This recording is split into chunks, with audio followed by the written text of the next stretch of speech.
Hi, this is Mike, and welcome back to 5 Minutes of Fantasy Sports. I wanted to take you to the Yahoo website, and last episode I showed you how to get there on your phone to see the full website.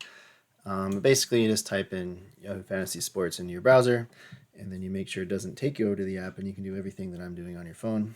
Or, if you're anything like me, stop being lazy and just walk yourself over to a laptop and do this as well. So, there are some nice tools. I want to show you two things today. One of them being how to check how your team compares to the other teams in your league, and then also where to go for some good research. So, first thing is looking at the teams here. So, if you go down to your standings, your first week should be done. I went 3-6 in my first week, I think 3-6-1. Yep. So I'm in eighth place out of 12. Not great. So what you can do under standings, if you go over to the right side, you can switch it from where it says current standings to head-to-head stats. And when you do that, it'll take you to a different screen. There it goes.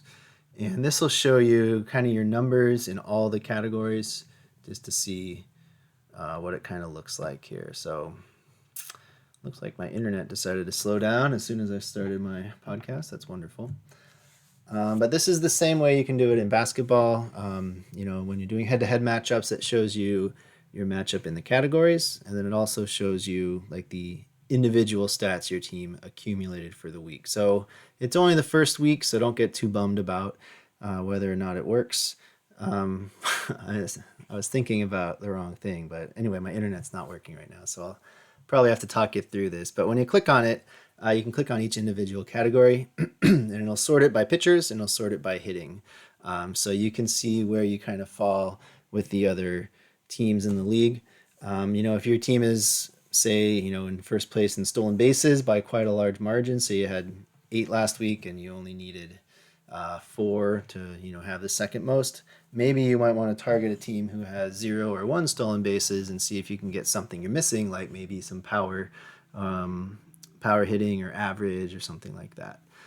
Same thing with pitching. My strategy for pitching is to have lots of starting pitchers and not so many relievers. And turns out that didn't work so well because I lost for the week. All right, there it goes. It finally loaded. So if you're looking at the screen on the YouTube, you can see it ranks it by batters and pitchers. You want to switch it from win loss to totals though.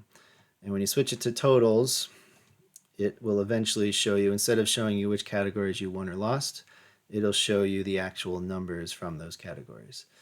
So that's a good way to go, good place to go to kind of just gauge where your team is in the league. We just finished our first week. My problem is I tend to overmanage, I think. If a guy isn't doing what I think he should be, I cut him. And sometimes that's not such a great move. But I did have a couple guys that were kind of borderline ads. I got them for $1 in the draft, and they weren't exactly people I was targeting for sleepers either. So if you have a player like that, and don't feel bad about cutting them necessarily. All right, so for me, I was pretty good in stolen bases. I was decent in home runs. Um, I was okay in runs. My team actually performed adequately, but I'm not at the top of the league in anything. All right, so that's being real slow. So I'm just going to move on from that.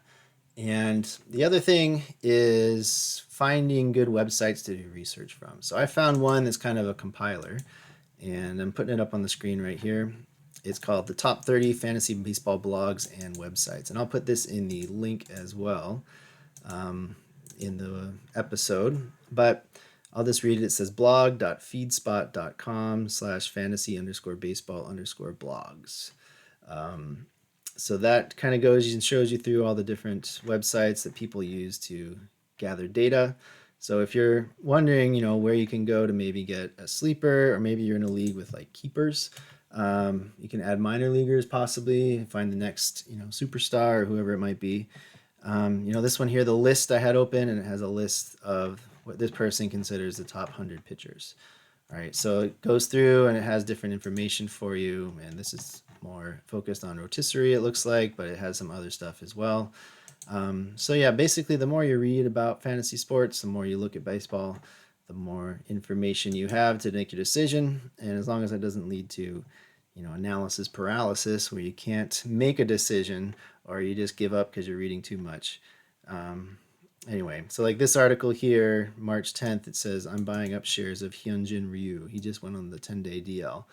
So this website, faketeams.com/fantasy baseball, it looks okay, but they don't update it super frequently. It looks like maybe once a day you'll get an article. It's not too bad, maybe with the exception of weekends. But anyway, the more you look at, you can decide if they're accurate, not accurate, and get a consensus from that.